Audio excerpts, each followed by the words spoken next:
Ya estamos viendo aquí la sala en la pantalla y vamos acomodando. Aquellos que nos siguen virtualmente, lo estarán viendo en la sala de Zoom. La presentación a cargo de Gisela Cort, Gisela es bahiense.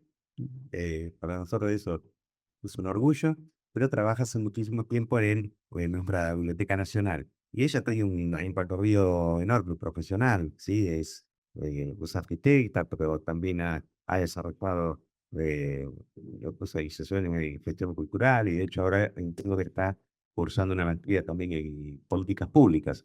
Todos elementos que hacen, por supuesto, la gestión, pero a este enfoque de preservación, de conservación de todo el patrimonio cultural. Nosotros tenemos con nuestra Biblioteca Nacional una linda interacción laboral y en particular gracias eh, al apoyo, a la enjundia, al seguimiento o al compromiso de Isla o de la representación de muchos colegas ahí. Entonces, la propuesta será que ella desarrolle su presentación y luego serán bienvenidas preguntas o interacciones, ya sea en forma presencial o a través de la web, previo a pasar a la siguiente presentación. Perfecto. Muy buenos días a todos. ¿Qué nervios?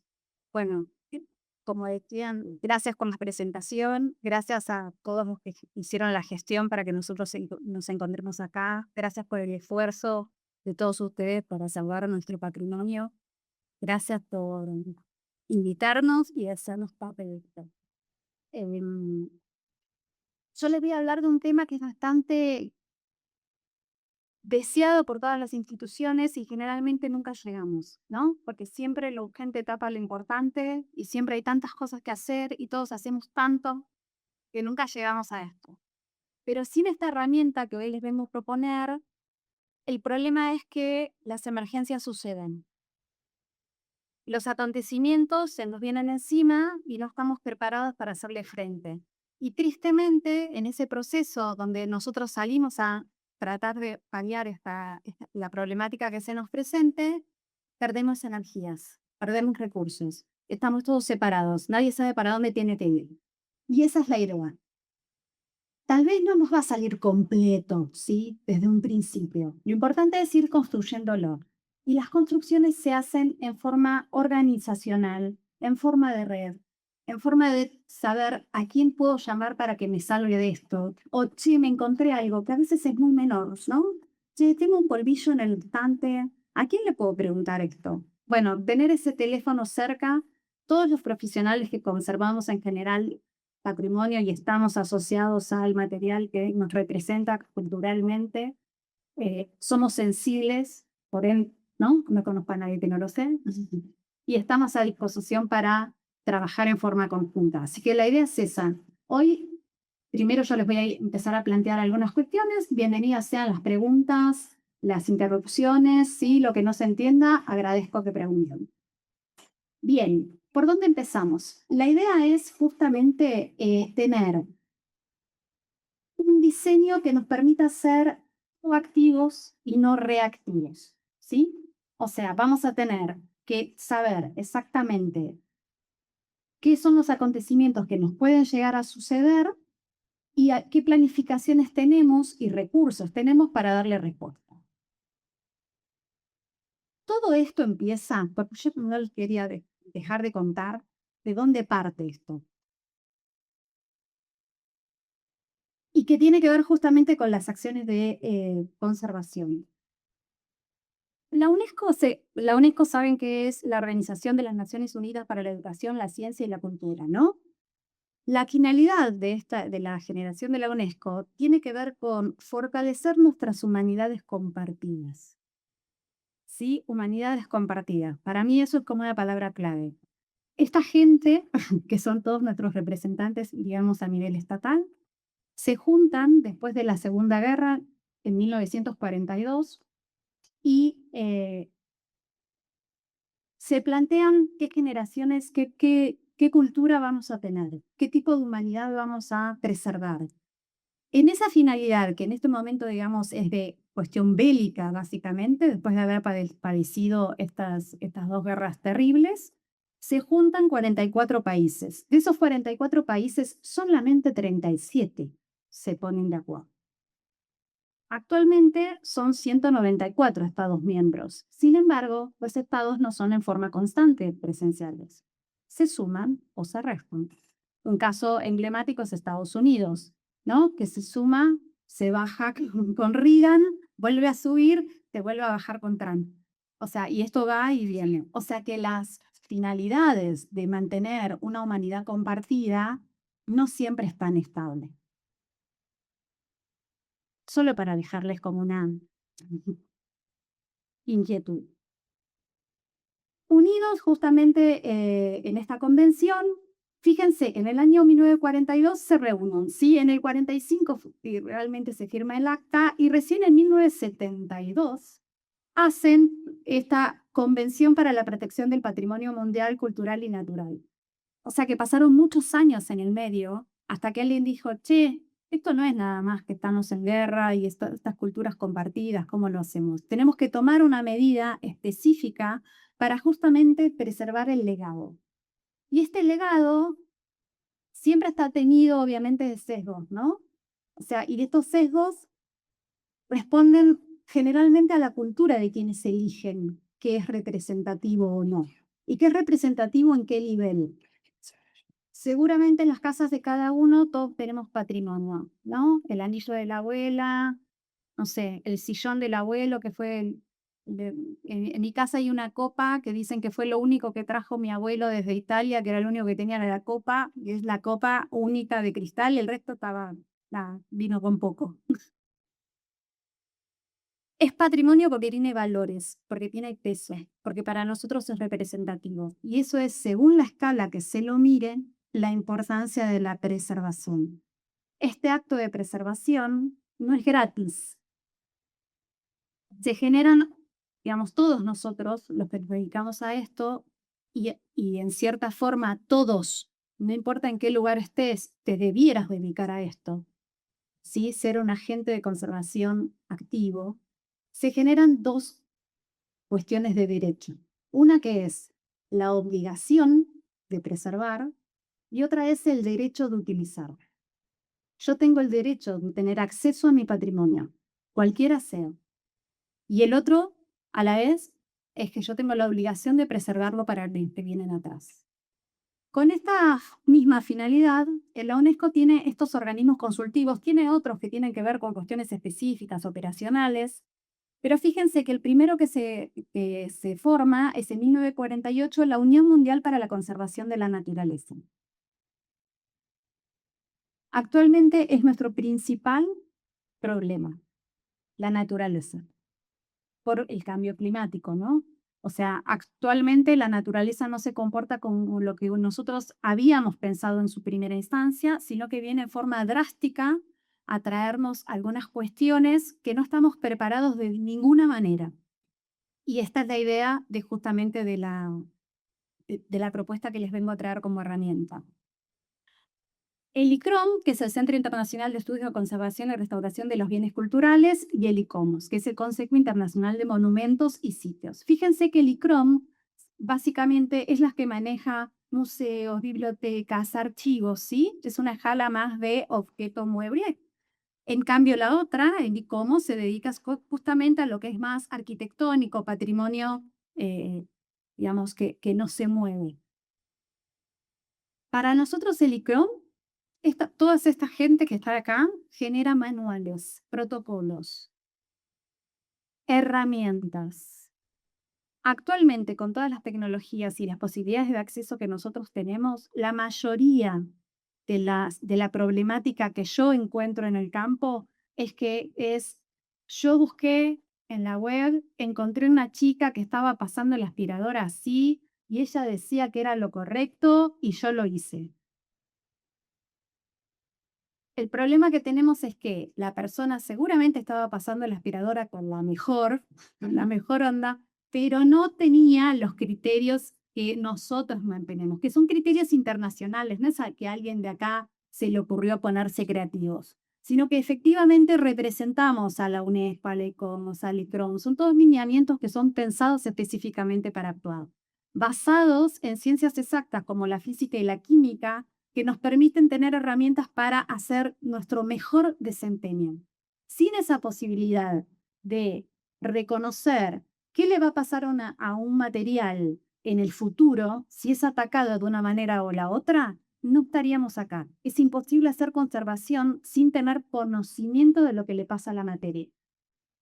Entonces, sin ser aburrida, es importante entender que esta documentación es, digamos, exacta, es una buena fuente, tienen herramientas de trabajo. Por ejemplo, el ITROM tiene todo un trabajo de lo que se llama REOR, que son reorganizaciones de depósitos. Tienen la ICC, si no tienen, digamos, que es el Instituto Canadiense de Conservación, que tienen notas que son de mucha utilidad. Y siempre les conviene a mí, mi sugerencia es siempre preguntar al otro. Nadie tiene la totalidad del conocimiento. Nadie es capaz digamos, de recibir la totalidad de los mundos que uno le puede pasar en emergencias. Es importantísimo tener un intercambio con las otras disciplinas. ¿Sí? Vuelvo a esto. Principalmente, las primeras respuestas fueron sobre los conflictos armados. ¿Sí? Así fue, digamos, el origen. Che, no veo nada. Perdón. No te preocupes. Principalmente, digamos, la respuesta era sobre los conflictos armados, no las guerras. Parece ser que tampoco evolucionamos, ¿no? Hace poco tenemos una nueva guerra que mal habla de nosotros, pero bueno. Después de eso pasamos a los desastres de origen natural. Tiene que ver con los terremotos. Vivo en zona sísmica, tengo posibilidades de recibir esto. Vivo en un bosque, posibilidad de que tenga fuego en el bosque. En los 2000 pasamos a tener lo que se llama riesgo antrópico de gestión silenciosa. Acá surgieron los planes de emergencia. Che, si se me pierde un caño, ¿qué hago? Bueno, entonces yo debiera cortar el agua, ir a buscar el libro, ponerlo en tal manera, empezar a ventilar, qué sé yo, qué sé cuánto. ¿Es una herramienta? Sí. Hoy estamos más adelante. Hoy estamos en el cambio climático. Ya no es plan de emergencia, ya es gestión de riesgos. Ya no me puedo quedar solamente con una acción, digamos, activa en el momento que me sucede. No tengo que esperar la emergencia. Me tengo que adelantar a no tenerla. Y eso significa organizarme. Todos nos debemos organizar para que todo esto no suceda. Y si sucede, sabemos para dónde vamos todos. Todo puede fallar, igual porque no deja de ser una emergencia y uno hace lo que puede en la emergencia, pero justamente a esto apuntamos. ¿Por qué tanto esfuerzo? Vuelvo a esto. Sin que la sociedad use su patrimonio, sin que la necesite, sin que la recupere, sin que la integre a sus formas de vida, sin que vuelva a ser algo cotidiano y próximo, sin que lo reivindique como un derecho, no hay futuro para el patrimonio. No amerita que yo preserve libros que nadie vaya a leer, que nadie vaya a consultar. Sí. En el medio está la conservación. ¿Sí? Conservo y difundo. Y con eso negocio. Todas nuestras instituciones tienen estos problemas, ¿no? Espacio, almacenamiento, siempre en el horno estamos, nadie sabe dónde poner las cosas, cómo ponemos las nuestras. Después la multiplicidad de objetos, formatos, materiales, me llegaron cintas, me llegaron, digamos, che, acá viene alguien que trae las películas de chicos, ¿qué hago con esto? ¿No? Y los recursos limitados a nivel espacial, humanos y económicos, ¿no? Que siempre es una inconveniente. Bien, por todo esto, la preservación es integral. El apunte digamos, la mirada nuestra es integral, debe ser integral. La planificación de los riesgos tiene que tener en cuenta esta totalidad de mundo, desde lo más chiquitito, el objeto mismo, cualquiera sea, hasta el país hasta donde me encuentro y las redes que tengo a nivel nacional e internacional. Yo debo considerar que todos estos temas los tengo que tener reconocidos en mi evaluación de riesgos. Esto, no, digamos, no es solamente de la preservación, no es nada más que de esta disciplina. Cualquier institución tiene que tener un ciclo de gestión de riesgos. Esto es una norma internacional, ¿sí? Es una ISO 31.000 y el 2018, que después se traduce a nivel, digamos, local por una IRAN, que es la 31.000. Nadie dice que nosotros empecemos a medir nuestra actividad por, si quieren, mediciones no exactas, pero sí nos va a ayudar a hacer una mejor gestión y trabajo. En forma general, toda la cosa que está, sí, bien, a la derecha, es todo el trabajo que nosotros en forma constante vamos a hacer. Como bien decía Víctor, esto es continuo. ¿Sí? Miro, superviso, veo, identifico, trabajo, me salió bien, me salió mal, hay que cambiarlo, vuelvo a empezar. Se me ocurrió un sistema de caja bárbaro para guardar el material. Viene alguien, lo pido, presta el material, nadie después sabe cómo guardar esa caja. Listo, no es un buen sistema de guarda, chicos. La pifié, disculpen, vamos a empezar de nuevo. O necesito capacitación de ese personal para saber cómo guardar esa caja. O, che, yo te dije que apagues la luz. No, pero estaba muy oscuro. Bueno, pero la luz quema los libros, no me sirve. Todo es un sistema de diferentes escalas que tenemos que estar en forma constante supervisando, y eso significa también generar pequeñas herramientas, chiquitas, protocolo, checklist. Lo hice, no lo hice, me olvidé, me falta, ¿sí? Y eso no puede quedar en humo. Si uno está trabajando solo, está trabajando mal. Uno tiene que comunicar a los que trabajan con uno, comunicar a las autoridades, comunicar más arriba de las autoridades, comunicar a la sociedad misma.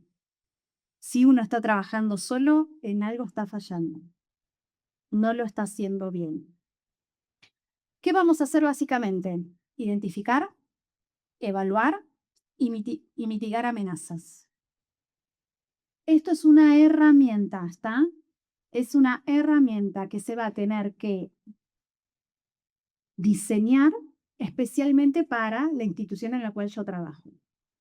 La idea es trabajar antes del desastre, no después. La finalidad de este plan es justamente clarificar, reducir vulnerabilidades, el aumento de la resiliencia. Me refiero a que muchas veces con muy poco hacemos un gran cambio. Creo que el mejor ejemplo es Bahía Blanca mismo, ¿no? Ante una gran emergencia, todos se pusieron a hacer de todo. En forma organizada, todos están hoy acá reunidos, y esto es producto de un gran esfuerzo institucional y personal de todos ustedes para que estemos preservando el escenario de hoy. Entonces, eso es relevante, esto transforma. Permite tomar decisiones informadas. Esto también es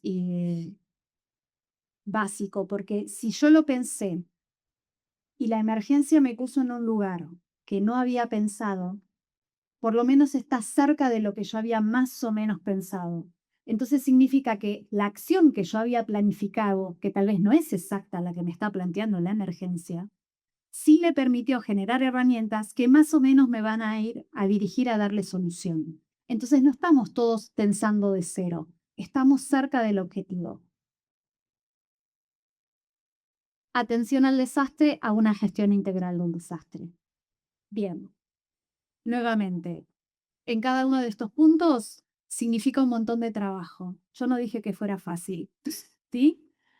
Identificar y evaluar significa los riesgos potenciales, los que tengo en mi institución y los que tengo en las diferentes escalas. Mitigación y reducción son diferentes tipos de acciones que yo puedo hacer, ¿sí? A veces son de hacer, a veces son de no hacer. A veces es de ordenar en qué paso voy a hacer cada una de las cuestiones. La preparación y la respuesta tienen que ver con qué materiales cuento y qué no. Una de las, yo cuando estudié planes de emergencia, en un momento me habían dicho, bueno, pero vos tenés que tener guantes, barbijo, no sé qué, no sé cuánto guardado para que cuando lo uses lo puedas sacar. Y si lo tengo en la misma sala que se me inundó, ¿qué hago? No, es una pregunta que hoy me hago. Sí, pero entonces el plan de emergencia tendría que tener esta salvedad de guarde sus cosas en un lugar donde tenga menos riesgo. No, no digo que se salve, pero que tenga menos riesgo. Y vuelvo a esto, enfoque integral e inclusivo y comunicado entre todos en forma escrita, en forma de dibujitos, en forma de noticias periódicas, en forma de participación de la comunidad dentro de la actividad, ¿sí? La conservación se hace entre todos. Em, Esto son todas las etapas. No se preocupen que esto lo van a tener mm, a mano, pero quiero que hagamos, digamos, este es un gráfico que a mí me parece muy importante a tener en consideraciones, que tiene que ver con, lo primero que vamos a atender es el contexto, ¿sí? Nuestra institución.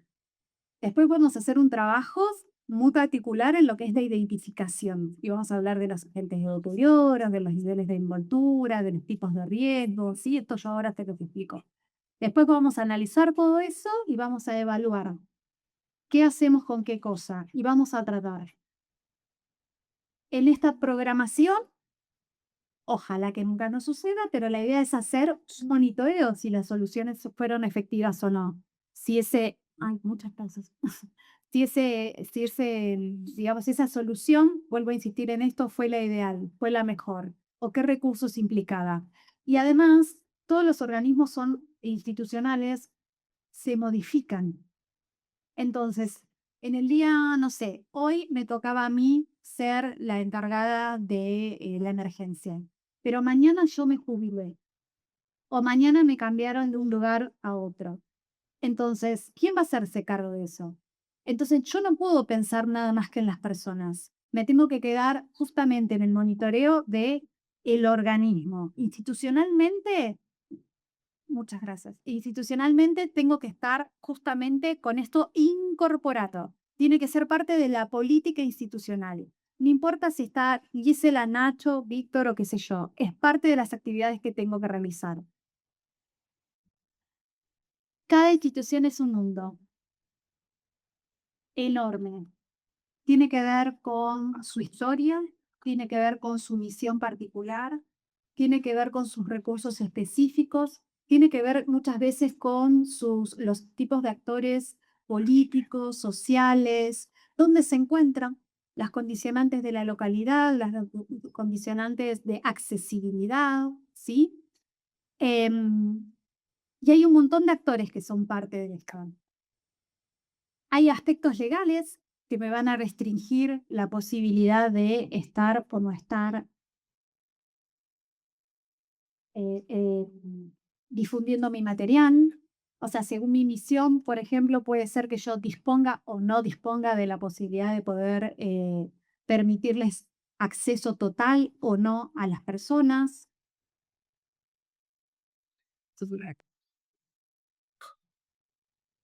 Mm, Joden algo, ¿no? Ay, me parece. Me funda de eso. Voy a sacar Tienen que ahora tengo que volver a lo que tenía anotado y todo lo que no les dije, imagínense. Esto fue. Yo no leí, ya en el libro de libro. Acá. Bien, la pregunta que yo me tengo que justamente me pongo a hacer el plan, es mi intención. Esta vez lo voy a lograr. Entonces ¿qué puede ocurrir que cause un daño y pérdida del valor de mi acervo, de mi material? ¿Qué condiciones voy a tener? Tengo que identificar algo que es importante, quién es el agente, ¿sí? Ese agente. Después, ese riesgo que genera ese agente, ¿qué le va a hacer a mi material? Es un insecto. ¿Qué posibilidades tengo que aparezca una termita viviendo en Bahía Blanca? Y es poco probable. Las termitas les gusta más el calor, aunque Bahía Blanca viene subiendo importante, ¿no? En la calidez. Pero bueno, es poco probable. Capaz la termita no va a ser mi plaga preferida en Bahía Blanca. Capaz la plaga que yo tenga en Bahía Blanca puede ser tal vez hongos. Hoy con la cantidad de lluvia que están recibiendo, mis registros pueden ser diferentes a los anteriores. A lo cual esto también significa, fíjense en la cadena, ¿no? Yo tengo que saber qué humedad relativa tengo y temperatura tengo en el lugar donde tengo mi acervo. Bien, lo primero que tendría que empezar a hacer es a medir. No me sirve comprarme un designificador para bajarle la humedad. Yo primero tengo que saber qué temperaturas y humedades reales tengo. Y esto significa, justamente con el plan de riesgos, es que yo pueda gastar mi plata en donde realmente me rinde, donde el impacto es en la totalidad del material, no pueden restaurar uno solo, ¿sí? Estos elementos que atraen a la gente, bueno, obviamente si pongo miguitas de pan, lo más probable es que vengan las hormigas. Y todas las otras acciones que tienen relación con este riesgo, que muchas veces son políticas u organizacionales, que no tienen que ver necesariamente con lo que tengo o no tengo, ¿sí? Cuando yo empecé a estudiar, yo soy una señora mayor, estaba en su momento Michalski, era como la explosión del ICC, que es el Instituto Canadiense de Conservación, y Michalski nos decía que había 9 factores de riesgo. Y Michalski hace unas publicaciones a partir del año 90, que creo que todos los que nos dedicamos a esto lo hemos leído, y trabaja justamente en el ICC, por eso siempre los mando al ICC, porque es una muy buena eh, y práctica, tiene muy buenas herramientas. Lo que nos hace Michalski, que hoy día se sumó un nuevo factor que se llama disociación. La disociación es cuando, sobre todo en archivos, vos perdés la referencia de qué estaba combinado con qué, ¿sí? Eso es un nuevo factor.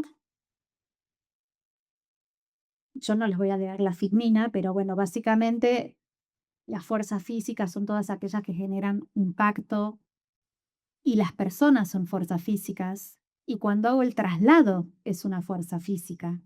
¿Vieron la típica de, bueno, me llevo estos libros, pip, pip, pip, pip, los apilo y abajo? El rozamiento, el doblado de las puntas, el arrugado de las páginas. ¿Por qué no haces 2 viajes de 2 libros en vez de un solo viaje de 5? ¿Se entiende? O sea, la fuerza física está relacionada en la totalidad de nuestra operatividad, nuestra y de todos. Cuando el señor usuario viene, abre el libro y le pasa la mano en el medio para que le quede bien abierto, eso es una fuerza física. Porque el señor no quiere que la página vaya de él, ¿se entiende? Entonces le pasa la mano en el medio y la abre y me desencuaderna todo y me tira todo. Pongámoslo más allá, el señor que limpia, señor, señora, lo que sea, la persona que limpia. Sí, saco todo esto y limpio el estante. Agarra así el estante con la mano, tira todo al piso, limpia, pasa y vuelve a poner. Se entiende que no importa en qué escala, todos somos partes de la conservación. Estos agentes son activos. Mi plan de riesgo tiene que tener en consideración todas estas escalas en todos los trabajos. Es un flor de laburazo. Yo no dije, insisto, que fuera fácil. ¿Qué voy a buscar además? Voy a buscar datos visibles y datos invisibles. Los datos visibles son lo que yo veo, ¿no? El libro, la foto, esta es la persona que se hace cargo, qué sé yo. Y lo invisible es todo aquello que uno en general no registra, que tienen que ver con las costumbres o circuitos de la institución, que ya están establecidas y que parece ser que son como, y hablando de plagas, ¿no? que son, no, Dios mío, eh, justamente, digamos, son aquellas cosas que uno no ve, pero que las cosas que uno no ve son las importantes. Volviendo a Michalski, en uno de sus escritos, él dice que estaba en un museo y ve a una persona pasando un plumero, ¿no? Entonces le pregunta, che, ¿por qué el plumero? No, bueno, a mí me enseñaron que el plumero era bueno para sacar el polvo.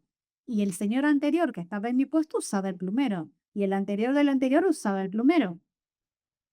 El plumero, todos sabemos que el polvo lo único que hace es moverlo de un lado al otro, ¿sí? Les recomiendo que en sus casas dejen de usar plumero, usen aspiradora. Pero justamente esto no se ve. Si vos no haces el relevamiento de las costumbres y métodos que utiliza cada una de las personas para realizar su trabajo, nunca vas a poder detectar este factor de riesgo. La pluma engancha, la pluma raya, el polvo se sigue depositando de un lado al otro, las esporas de los hongos no se eliminan de esa manera. Entonces, realmente, ¿el plumero de qué me sirve? De nada. Pobre señor, ¿no? Nuevamente, y esto me parece que queda como muy gráfico, yo voy a ver desde mi pequeño objeto, en el mueble que se encuentra el objeto colocado, en la sala que está en exposición o guarda, en el edificio con las condiciones que tiene el edificio en sí, en el sitio, sea la ciudad, el barrio, el entorno y la región. No es lo mismo estar en un museo en San Juan o Mendoza, ¿no? Zona sísmica para la Argentina, que estar en Bahía Blanca. No es lo mismo abrir una ventana al sudeste en Bahía Blanca, ¿no? Sudestada, que al norte. Norte nos trae mucha tierra, polvo, calor. Sin embargo, si abrimos, puedes decir, bueno, de esto me protejo, cierro. Y abro la otra ventana. Y la otra ventana me trae sudeste, fríos, cambios drásticos de temperatura y no. Si yo no tengo conocimiento, y cuando digo conocimiento exacto, tengo que medir temperaturas y humedad, tengo que saber qué posibilidades tengo de inundarme o no. Más allá de lo drástico de la emergencia y la catástrofe, ¿no? Porque una catástrofe no deja de ser una catástrofe. Pero sí qué posibilidades tengo de que esto acontezca. Y esto tiene que ver justamente con la frecuencia de riesgos. Una cosa es que yo tenga un evento raro que sucede una vez cada más de 100 años. Es algo rarísimo. Pero sí no deja de ser un antecedente. O sea, yo creo que la ciudad de Bahía Blanca no se va a olvidar que es posible que el arroyo se llene de agua. Tomaremos todas las medidas precautorias, seguramente, todas las instituciones haremos lo que tengamos que hacer, pero sí nos va a obligar a repensar cómo vamos a colocar nuestro material, dónde estamos, en qué situación estamos, si es un depósito, si es -1, -2, -3, a la vuelta de la cocina, dónde nos toca preservar el material y qué tenemos que hacer en consecuencia. Después son eventos frecuentes que suceden aunque no querramos, ¿no? Uno puede tener un control de plagas, sin embargo la plaga existe. Podés tener una proliferación de microorganismos, sean hongos, en cualquier sector y me puede suceder por más acciones de limpieza, preservación, ventilación que tenga. Y después hay algo que se llama acumulativo, que está relacionado efectivamente con lo que sí o sí le va a pasar a la materia, cualquiera sea, que tiene que ver con su envejecimiento específico, con su materialidad, ¿sí? Lo que nosotros llamamos factores intrínsecos del material, y con aquellos que tienen que ver con uso. Pensemos en un libro, ¿no? El libro sale, es consultado, es hojeado, con amor, con cariño, sin que nadie le haga fuerza.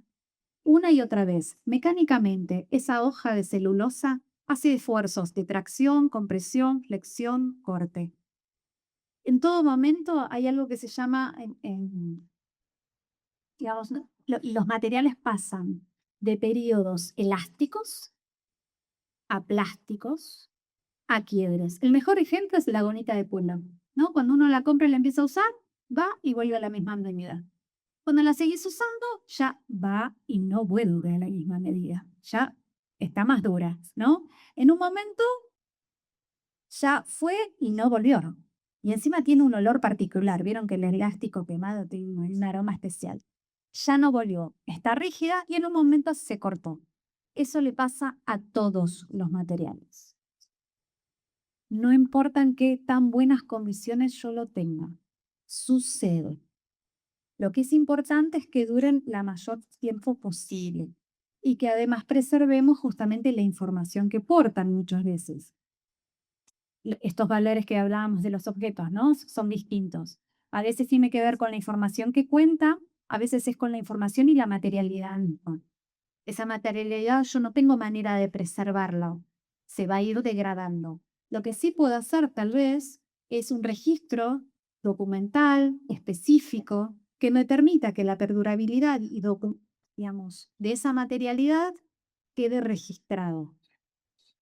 Para nosotros la documentación de las cosas es relevante. Por eso siempre estamos molestando con esto de protocolos, imágenes, ¿no? Relevamiento. Acá justamente el segundo paso que nos toca es, imagínense, ya tenemos todos los factores de deterioro, ya los identificamos, ya los tenemos más o menos nucleados por en qué escala me van a pegar, ¿no? A nivel edilicio, en la sala, en el sistema de guarda, en el objeto mismo, en el usuario. Ahora tengo que dar valores. La idea de valorizar el riesgo tiene que ver para darle prioridad. Puedo usar este sistema, puedo usar cualquier otro, puedo usar un semáforo, ¿sí? Si está verde, es que está bien y no tengo emergencia con eso. Si está amarillo, che, a esto le tendría que dar más bolilla que a otra cosa. Si está en rojo, sí o sí, ya corta el agua. No necesariamente tengo que usar este sistema, hay un montón. Si ustedes ven la documentación del ICRON, de la UNESCO, van a encontrar que hay un montón de herramientas que ustedes pueden utilizar. Opten por la que sea más fácil. Opten por la que puedan continuar, la que pueda ser perdurable en la institución, la que sea realista con la realidad que tienen ustedes día a día. ¿Sí? No busquen parecerse, no sé, yo siempre digo a la Getty. Uno es lo que es y es maravilloso con lo que es. Y para eso está, para proteger lo que le dieron en guarda. Desde el mejor lugar, utilicemos algo que nos sirva. ¿A qué apuntamos? A evitar, impedir, detectar, reaccionar y recuperar. El plan de emergencia es parte de esto, pero es cuando ya aconteció, cuando ya me pasó. Yo necesito trabajar en el antes. Y en este antes que tengo que justamente planificar, voy a tener que encontrar soluciones específicas, pero a la vez comunes.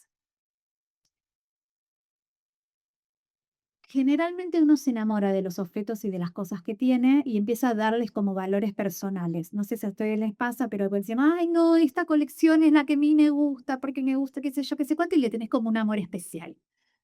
Está mal. Hay que ser objetivo. Entonces, ¿cuál es la idea? Si yo estoy pensando en una solución, la que sea, voy a restaurar este libro, porque este libro es importante. Y en este libro voy a gastar toda la plata que yo tenía del mes asignada. Todo mi recurso económico le voy a pagar a un restaurador que me haga esta intervención y voy a salvar este libro. ¿No? Vamos a hacer un número genérico, 100.000 pesos. 100.000 pesos puesto este libro. Yo con 100.000 pesos puedo comprar varias pinceletas, varias gomas si necesito hacer limpiezas mecánicas. Puedo tal vez pagar en cuotas, no, con 100.000 no me va a alcanzar, pero alguna cuota de una aspiradora con doble filtro EPA, ¿sí? Y eso significa que esas pequeñas cosas, esos 100.000 pesos, me van a dar herramientas que van a tener un impacto mayor que ese solo libro. Es lo más duro en respecto a entender cuál es el impacto real de las medidas que estás tomando. A veces es, che, pero te estás perdiendo de intervenir este material. Y si no le intervenís ahora, lo perdés. Bueno, pero capaz es uno el que pierdo. Y esto pasa sobre todo en la emergencia. ¿A quién salvo? ¿Quién es más importante? En todo este proceso que nosotros vamos a armar, y vuelvo a esto, y este es Michalski pone este esquema que tiene que ver con el proceso de preservación. Es constante, es en todos los momentos. Vuelvo a pensarme, vuelvo a intervenir, vuelvo a ver mis recursos, vuelvo a evaluar, vuelvo a comunicar. Sí, me puse de acuerdo con la Universidad Nacional del Sur y ellos tienen un sistema de, no sé, digitalización que me permite tener acceso a tal cosa o tal otra. Yo le puedo ayudar y hacer tal otro proceso y entre ambos lo sacamos. No sé, eh, a nosotros nos pasa que, por ejemplo, son muy caros los termómetros, ¿no? Para nosotros es toda una decisión comprar algo que solamente mide temperatura y humedad. Pero si no tengo esa temperatura y humedad, no me permite tomar otras decisiones. Entonces, capaz serán 2 meses que ahorro para eso, me compro uno, de retita si quieren, pero que me va a dar por lo menos la logística de cómo se mueve el ambiente. No tomo medidas porque me parecen. Tengo calor, abrí la ventana. Me entra todo el viento norte. No sé, vivo en el norte y entonces me entra el viento sonda, calor, tierra constante, todo. En 2 segundos de, che, hacía frío. Y digo, por nosotros, imagínense el material, el impacto físico que recibe ese material de repente. En 2 segundos le subiste 5 grados. ¿Quién nos expresa así? Y acá para terminar, es importante que le echen, Les traje como, digamos, disparadores, ¿no? O sea, los agentes de deterioro, cuando yo hablo de fuerzas físicas, a veces lo estoy guardando de una manera en una estantería o lo que sea, que no es apropiada para mi material. Y acá quiero hacer hincapié, fíjense que abajo a la derecha tienen una estantería de madera. Lo ideal sería epoxi, divino, 8 capas, horneada, precioso, no se oxida, impecable, bárbaro. Y si no lo tengo de madera. Bueno, tengo de madera. ¿Qué me importa de la madera? Que no me genere plagas y que no me genere una patología de se humedeció, entonces la lignina del material me empieza a migrar al material mismo. Entonces, ¿qué voy a hacer?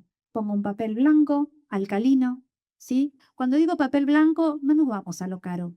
Puede ser hasta, ¿vieron el papel que en la ropicería le ponen los jamones cuando van a comprar? Bien. Ese que se llama papel de sulfito, ese es apropiado. Lo coloco, lo aíslo, lo cambio cada vez que está sucio, ¿sí? Ahora, ¿qué significa esto? Lo cambio cada vez que está sucio. Monitoreo que esté sucio. Monitoreo que no haya una plaga. Monitoreo que no haya restos de libros en el lugar. No me quedo solamente con la medida que tome, ¿sí? Una y otra vez vuelvo a ver eso. No necesito tanta plata para comprar estanterías. Capaz la estantería puede esperar y puedo comprar otra cosa. Que hoy me va a salvar colecciones. Muchas veces en los traslados, ¿sí? Estas fuerzas físicas son terribles. O en el caso del medio, es una vitrina que en un sismo se cayó parte de digamos, del objeto en exposición.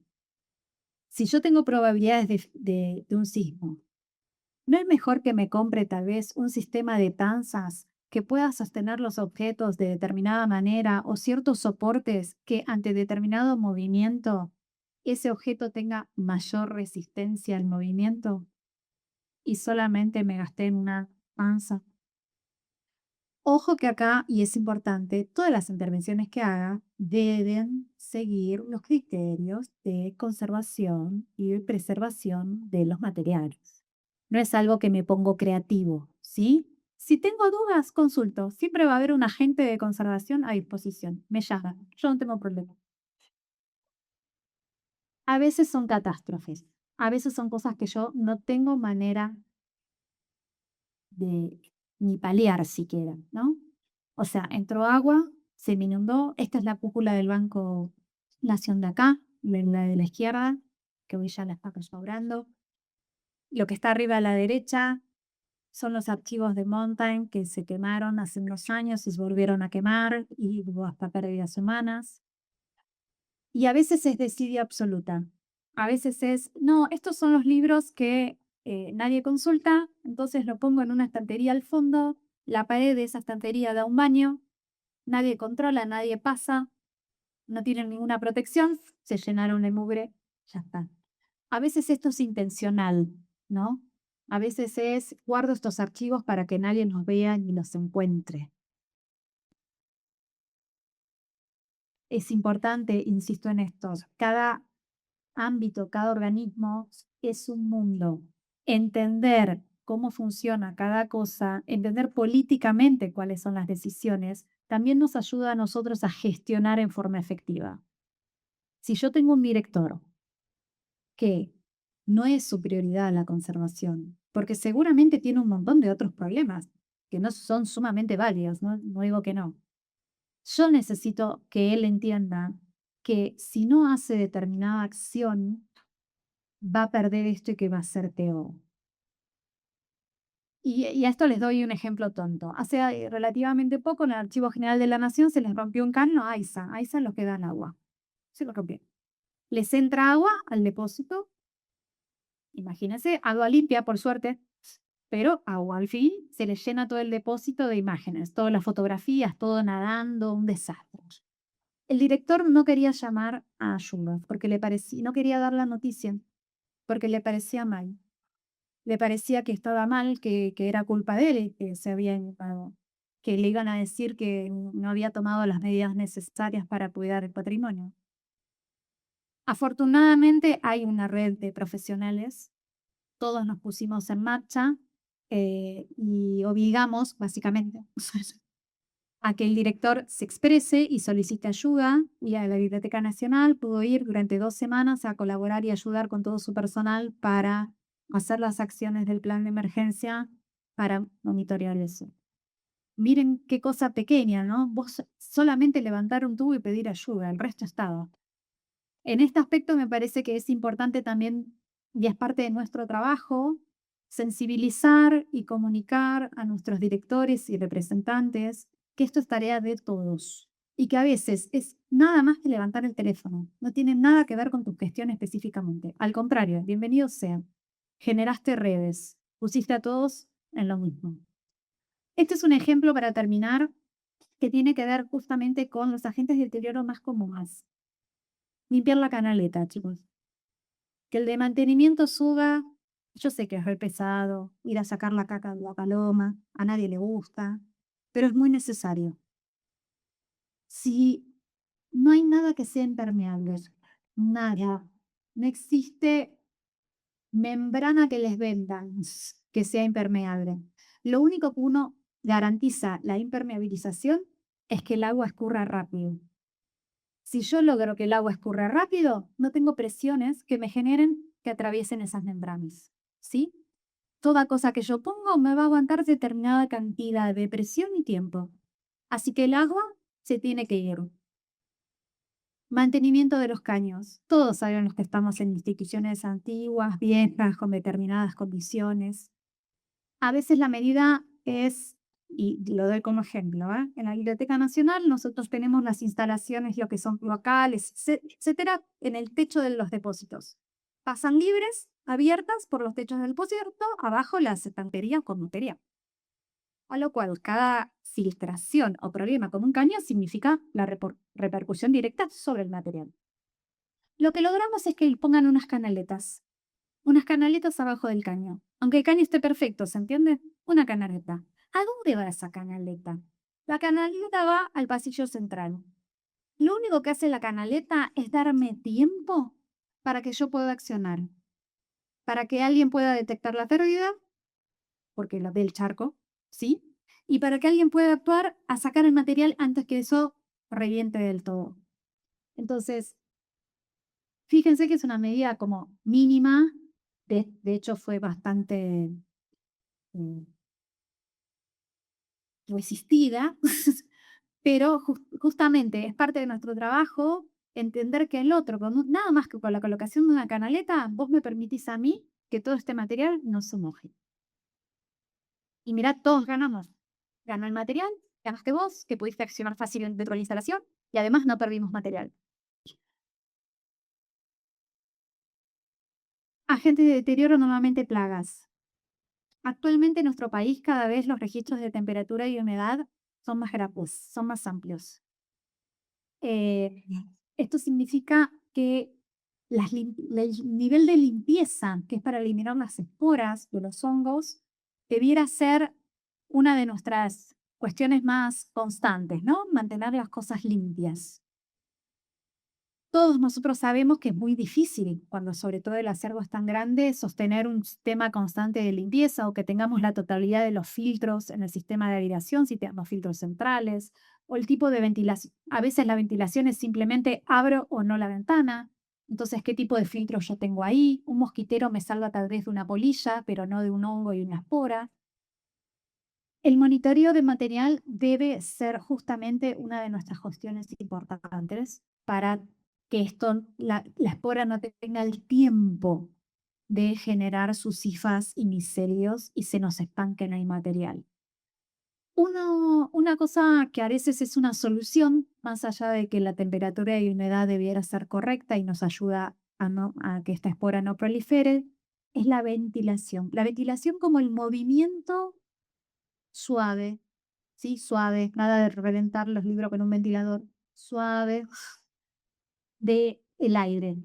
Esa circulación en forma constante del aire entre las estanterías permite que la espora no esté tranquila y te va a dar más tiempo, ¿sí? O sea que un ventilador bien puesto, rebotando contra una pared y solamente moviendo el aire, te ayuda a sostenerlo. Al principio, todos pedían que temperatura y humedad era controlada. Entonces todas las instituciones compraban grandes aires acondicionados para preservar esto, deshumidificadores, humidificadores, y todo eso significa plata. Plata para comprar el material, plata para conservarlo, plata para si se, qué le pasó, quién va a venir a verlo, el deshumidificador se carga de agua, quién vacía el bidón, a dónde va ese agua, ¿sí? Implicaba un montón de trabajo. Actualmente, y vuelvo a esto, cada institución es un mundo. Conviene saber cuál es tu realidad y desde la realidad hacer estas acciones menores que tienen un gran impacto. Uno no necesita mucha plata, necesita una buena planificación.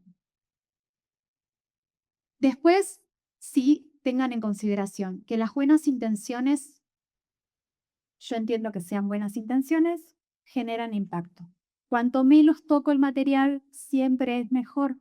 Si lo debo tocarlo con los criterios de conservación. Un gancho es un gancho oxidado.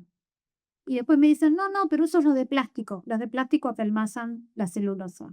Enganchan otras hojas. Si tal vez tengo que separarlo, tal vez una hoja blanca de resma va bien. Hoy día tienen una norma ISO que se llama de papel permanente, que tiene una carga ligeramente alcalina. Le pongo la hoja y ya está. No tengo que hacer más nada, ¿sí? La cinta Scotch no es porque yo la odie, pero sí genera obviamente manchas de acidificación, que es lo que están viendo ahí, y además tensiones diferenciales en el papel. Eso se va craquelando, se va poniendo más duro, y entonces todas esas tensiones en el papel van a generar impacto. Insisto en esto, en toda intervención hay una pérdida de información. Estos ejemplos son ejemplos de buenas intenciones, excelentes intenciones, de ambas partes, ¿sí? De la persona que venía a cargo del material y de aquel que intervino el material. Pero creo que tienen que ser una enseñanza para nosotros. Uno no puede tocar sin saber. Si yo vi a alguien que no sé, en una emergencia lavaba libros, no todos los libros se lavan, chicos. No todos los libros es bueno sacarle el barro. Si ustedes van digamos, hoy actualmente vieron el problema de la dana que hubo en España, en Valencia, se llenaban de barro. Lo primero que hicieron fue secar. La mínima cantidad de material se lavó. Hoy están todavía sacando las costras de barro del material, pero es mejor que el material esté seco y sacando el polvo que sumergiéndolo en agua. Insisto en esto, toda intervención es una pérdida del material. Traten de no tocar. Y si tocan, toquen con criterio. Ya no hay ningún problema. Estos son unos ejemplos de manuales que yo uso como de cabecera, ¿sí? Todo esto es ICROM, UNESCO, es libre de todos, es para todos nosotros. Bájenlos, léanlos. Tienen un montón de herramientas, protocolos, sistemas, checklists. Está todo pensado como para que uno en cualquier institución pueda justamente acceder a ello. No es un secreto. Y muchas gracias. Gracias por ocuparse todos los días.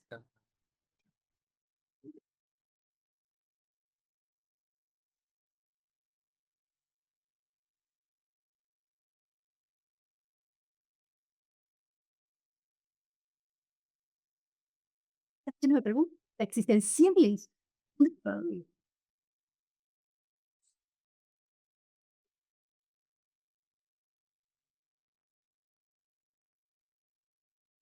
Bueno, podemos aprovechar ahora un momento de preguntas. Los que estén aquí en la sala, digo a voz o con micrófono, se acercan. Y bueno, ahí está con Pablo y Ricardo en la compu para retransmitirnos las preguntas que vengan por chat. En todo este recorrido que hizo Gisela, una, yo le diría una pregunta que me viene a la cabeza, no le encuentro respuesta, es esta sensación de que se me escapó la tortuga, es respecto de, por supuesto, la previsión, el plan de gestión de riesgos. eh, Nosotros veníamos trabajando previo a la inundación sobre estos temas, sobre la acción de calidad o el ciclo de Delhi, entendiendo que es un cambio cultural en varios sentidos. Institucional, esto que decía Gisela, que tienen que estar los planes institucionalizados, pero también personal, ¿no? En cada uno de nosotros que está en el día a día. Entonces, mi percepción en ese sentido, y sin pensar correr, no llegamos a tiempo o algo por el estilo. Entonces, es decir, pucha, valorizando la pérdida, una de las acciones de mitigación que podrían haber sido construir otro edificio, por ejemplo, algo magnánimo, estaba sobradamente compensada. Entonces, uno entiende, tiene evidencia objetiva de que se procedió adecuadamente, de que eh, se perdió lo que era inevitable que se perdiera, pero bueno, comparando números, comparando las líneas de tiempo institucionales y personales para impactar toda esta gestión del cambio, podríamos haber llegado a una mejor situación previamente. Eh, es una pregunta que me da vuelta a la cabeza, a veces también la verbalizo con las autoridades, pero no sé qué tal en ese sentido con otras instituciones. A nosotros, por ejemplo, toda la adopción de esta cultura de calidad nos ha llevado alrededor de 15 años de hacer la carne, ¿no? Este sentido de pertinencia, che, ¿para qué hago esto? ¿Qué impacto tiene? ¿Qué utilidad me da? Y aún así todavía necesitamos mejorar. ¿Este indicador para qué me sirve? ¿Para qué lo tengo acá? O tendría que haber tenido otro antes. Eh, no sé qué tal andan ustedes con eso, qué reflexión puedes hacer. Mi obsesión es reducir esos tiempos que nos demandan, apropiarnos de esta gestión de récords. Bien, nosotros no tenemos normas que estemos aplicando, sí tenemos un montón de protocolos, ¿sí? Protocolos y manuales y lineamientos. Y vamos avanzando, les diré como de atrás para arriba. O sea, somos las personas que trabajamos en forma cotidiana, las que tenemos generalmente la preocupación y la vamos elevando a medida que la institución nos va dando la posibilidad. Pero no sé en el caso de ustedes, pero en nuestro caso, las políticas, digamos, las dicta un director que está con suerte 4 años o vuelve a estar a lo sumo 8, y los que estamos en la base somos los que generalmente estamos todo el tiempo con nuestro material, que conocemos las cuestiones intrínsecas de la construcción de esa institución. Entonces, generalmente, todo esto empieza desde abajo. Empieza desde la preocupación de alguien pidiendo el diario de 1982 de Malvinas y decir, che, todo lo que está de Malvinas lo tenemos todo roto. ¿Qué hacemos? De Benjamin. Gisela, ¿qué hacemos? Nacho, Nacho, ¿qué hacemos? Y esto es importante, ¿no? Bueno, tomemos una medida todos. ¿Qué se puede hacer? Nacho dice, digitalicemos. Lo digitalizamos, lo ponemos como este periodo en especial. Che, necesitamos un micrositio porque si no, ¿cómo acceden? Bueno, todo esto lleva un tiempo. Pero mientras que tenga todo el tiempo que hasta que la institución me responda por un micrositio que yo necesito, con la posibilidad, qué sé yo, en forma interna eso ya está. Que alguien pide esos diarios, ya sabemos dónde está el link y alguien lo va a buscar y lo tenés acá. Y la idea es que el usuario se vaya con esa consulta hecha, habiendo cumplido su derecho de tener acceso al material y a la vez nuestra obligación de conservarlo. La idea es esa, a veces son medidas chiquititas, que uno sigue trabajando obviamente para que esto llegue a un nivel que uno quisiera, que estuviera todo controlado, manejado, estandarizado, medido, repensado en forma absolutamente disciplinaria. Pero la realidad nuestra es esta. Eh, Generalmente tenemos instituciones haciendo una labor enorme con muy pocos recursos y de la mejor manera posible, porque nada, si mi tarea es estar hoy acá, significa que yo no estoy allá. Y no es, nadie es imprescindible, ¿no? Pero sí es verdad que si no estoy allá, hay alguien que no decide algo que surge. Entonces, bueno, que a veces a mí me pasa, no sé a ustedes, pero yo soluciono desde un tubo fluorescente que no anda hasta que alguien tiene el hijo enfermo y necesita gestionar una manera de irse a su casa. O sea, o alguien que necesita, che, compramos la compra anual de conservación, todo el material de conservación que se va a usar en todo el año en toda la institución. O sea, con los multipropósitos, multitasking, y uno va haciendo lo que puede hacer. Para mí es importante lo que tiene que ver con el espíritu de la institución. Las bases son para mí, las bases digo con las personas cotidianas, ¿no? Los que estamos en el trabajo de bambalina. Para mí eso es el trabajo más importante, el que realmente hace la diferencia en la institución.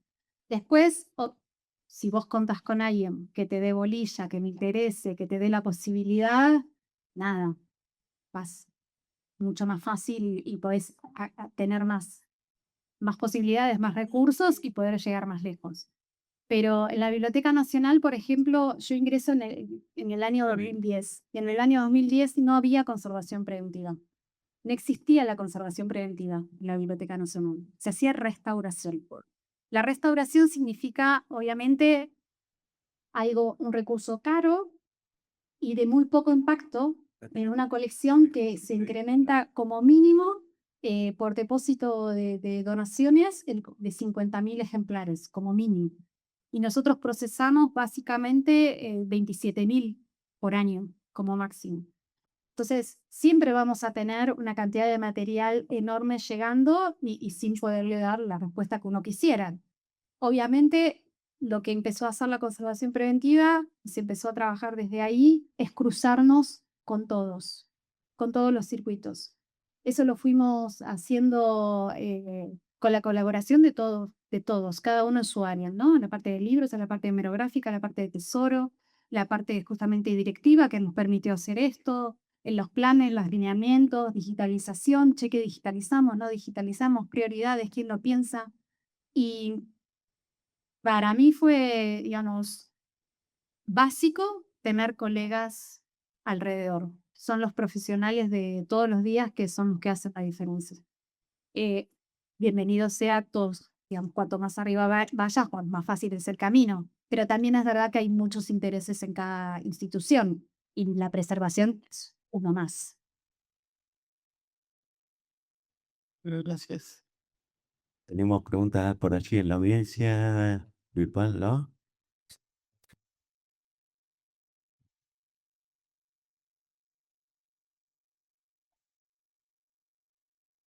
Hola, buenos días. En cuanto hablabas, yo estaba así con mi cabeza porque yo tenía todo apuntado en mi trabajo. Pero ayer estaba hablando con las chicas de la universidad. Un problema muy serio que tenemos allá en Brasil son la jubilación. Entonces, ¿cómo está manejando allá en la Biblioteca Nacional la capacitación, la gestión de conocimiento? Porque esto para mí es una gestión de riesgos.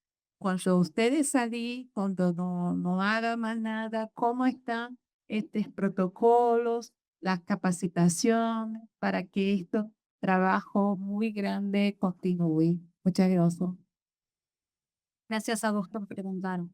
Para nosotros perder un recurso capacitado y con institucionalidad no arraigada, que es alguien que te responde, que sabe qué hacer y qué sé yo, es una pérdida enorme. Eh, También entiendo que a todos nos llega el momento de retirarnos y hay que dar el espacio a las nuevas generaciones, ¿no? En el caso del Departamento de Preservación, que lidera Victoria, que estuvo acá en Bahía haciendo trabajos justamente con Luciano Adamo y trabajando en conservación, nosotros tenemos toda una carpeta de lineamientos, protocolos, acciones, qué haces en cada cosa, si vos tenés que hacer esto, con qué lo haces, cómo lo haces, etc. Esa carpeta es lo primero que les damos como para que entiendan cuál es la finalidad de lo que hacemos y después estamos como muy atentos en el día a día. El agente nunca está solo. Nosotros estamos en forma constante monitoreándolo y empieza a hacer tareas sencillas hasta está en condiciones de, ya tiene absorbidos todos los criterios para intervenir. La pregunta que también seguramente de esto viene asociado es, bueno, pero vos tenés todos licenciados en conservación y restauración. No. La Biblioteca Nacional sí tiene licenciados en conservación y restauración en el ámbito sobre todo de restauración, que ahí sí es un trabajo muy puntual, como un libro, entonces no sirve que esa persona esté bien formada en que esté otra atenta a eso. Pero en la parte de conservación preventiva tenemos un montón de personal de diferentes formaciones, que también eso enriquece siempre, y se les hace capacitaciones continuas. Tenemos como en forma anual, hacemos charlas, conversaciones, presentamos algo en común. De hecho, es como, tenemos mucha conexión. No sé si conocen la biblioteca tiene diferentes niveles de depósito. En cada uno de los niveles de depósito hay alguien de conservación preventiva. Por ende, es un trabajo bastante arduo, y de las chicas de restauración también, que suben y bajan de forma constante para saber cómo van todos los movimientos de trabajo. Se hacen distintas líneas de trabajo en forma constante y se van monitoreando cada uno. Estos son informes mensuales que se realizan, etc. Y siempre se está viendo qué estás haciendo, hasta dónde llegaste a eso, ¿no?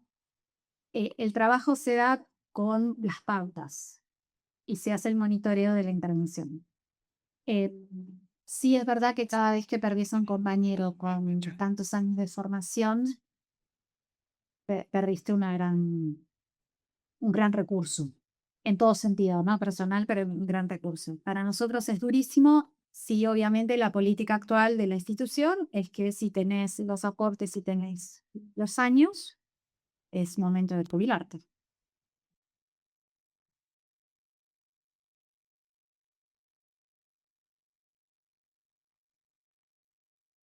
Mm.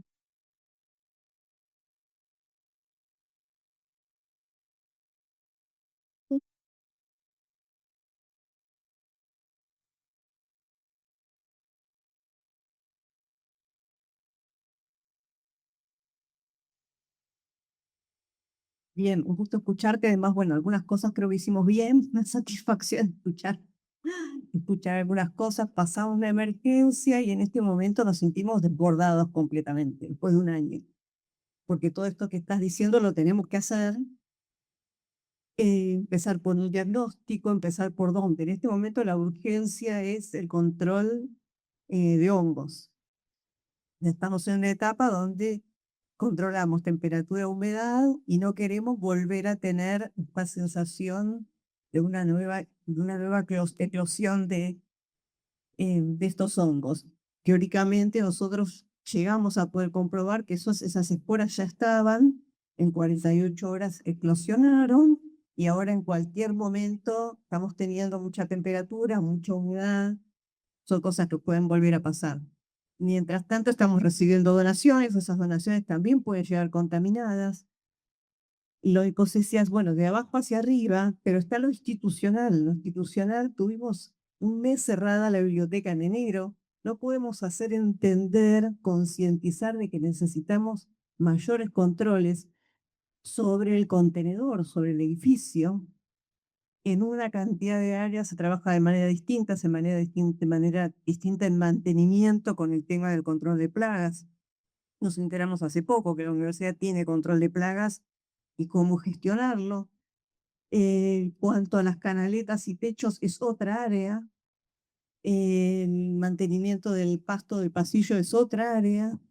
Bueno, infinidad de cosas. Cada institución, como usted dijiste perfectamente, es un mundo.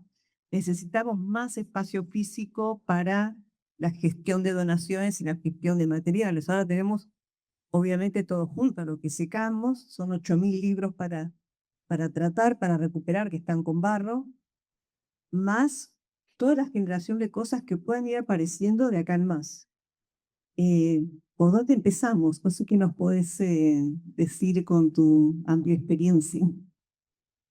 Ah, Si yo te diera ahora un consejo, estaría pecando de sabionda. porque como cada institución es un mundo, yo tendría que ir, nos vamos juntas, pensamos ahí juntas si querés, miramos lo que podemos hacer o no, y vos me vas a decir, bueno, esto sí puedo aplicarlo, esto no, porque la institución, el conocimiento de la institución lo tenés vos, no la tengo yo. Yo sugiero, dentro de la colección de los 8.000 libros que tengo, no sé si la colección es total o no, estos 8.000, yo empezaría a pensar, ¿qué tengo para que, digamos, en mi monitoreo de esos 8.000 sea más fácil? Dentro de esos 8.000, quiero preservar los 8.000. Tengo posibilidades de cambiarlo. Como bien vos decías, una vez que el material fue atacado por hongos, por más que vos puedas limpiarlo, el, el hongo queda dentro de la celulosa y va a esperar su momento ideal para poder volver a proliferar. Entonces, el monitoreo no acaba solamente en el primer tratamiento, sino que vos tenés que estar en forma constante mirándolo. Si hay posibilidades de cambiar ese libro, bien. Si no hay posibilidades, es lo que tengo. Y tal vez lo tengo por ciertas condiciones que lo hacen único o no. Nosotros tenemos, por ejemplo, discos de vinilo que se han roto cuando se pasamos del edificio viejo de México al edificio nuevo en el año 92, que está en Agüero y Las Heras. En ese transporte hubo diversos problemas, y uno de ellos es que muchos vinilos se rompieron. Nosotros esos los tenemos guardados. Y vos decís, ¿para qué guardar los vidrios rotos? Hicimos la documentación del Marbete, ¿no? Que es donde figuran los datos. Tenemos todo listado. En algún momento podremos hacer, 1, reemplazarlos. Sabemos que es lo que tenemos. 2, hay todo un sistema de unos hermosos discos adhesivos que vos los podés colocar y después podés hacer la captura digital de la música y qué sé yo, y volverla a tener. Eso está fuera de nuestras posibilidades hoy. Tenemos otras intervenciones anteriores. Por eso lo seguimos guardando. Entonces, capaz el libro vos hoy decidís, sí, yo lo guardo porque es el único que tengo y sé que está en estas condiciones. Y también tengo que pensar en qué lugar tengo más temperatura o más humedad o más afectación de eso o menor movimiento de todos los factores que me van a hacer detonar ese hongo. Porque a veces insisto en esto, un ventilador contra una pared moviendo el aire. Digamos, que no significa que sea la solución genial, pero sí es la solución posible. Si querés, yo no tengo problema en unirte personalmente y lo vemos juntas a ver qué. Pero no te puedo dar una solución porque insisto en esto, cada institución es un mundo con una realidad.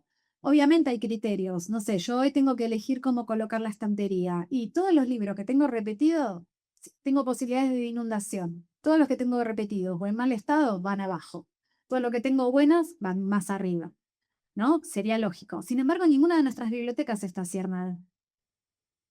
Nuestras bibliotecas están temáticamente armadas o en la Biblioteca Nacional es según cómo vienen por el tamaño, para que yo ocupen menos espacio.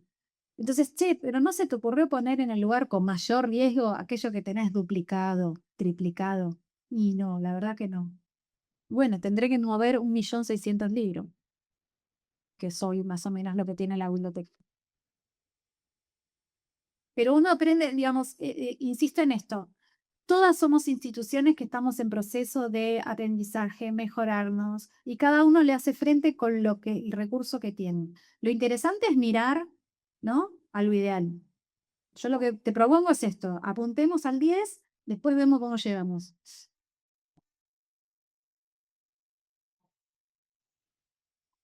Bueno, muchas gracias entonces, Gisela. Si les parece, podemos pasar a la siguiente presentación. Así ya después damos lugar al primer espacio para café.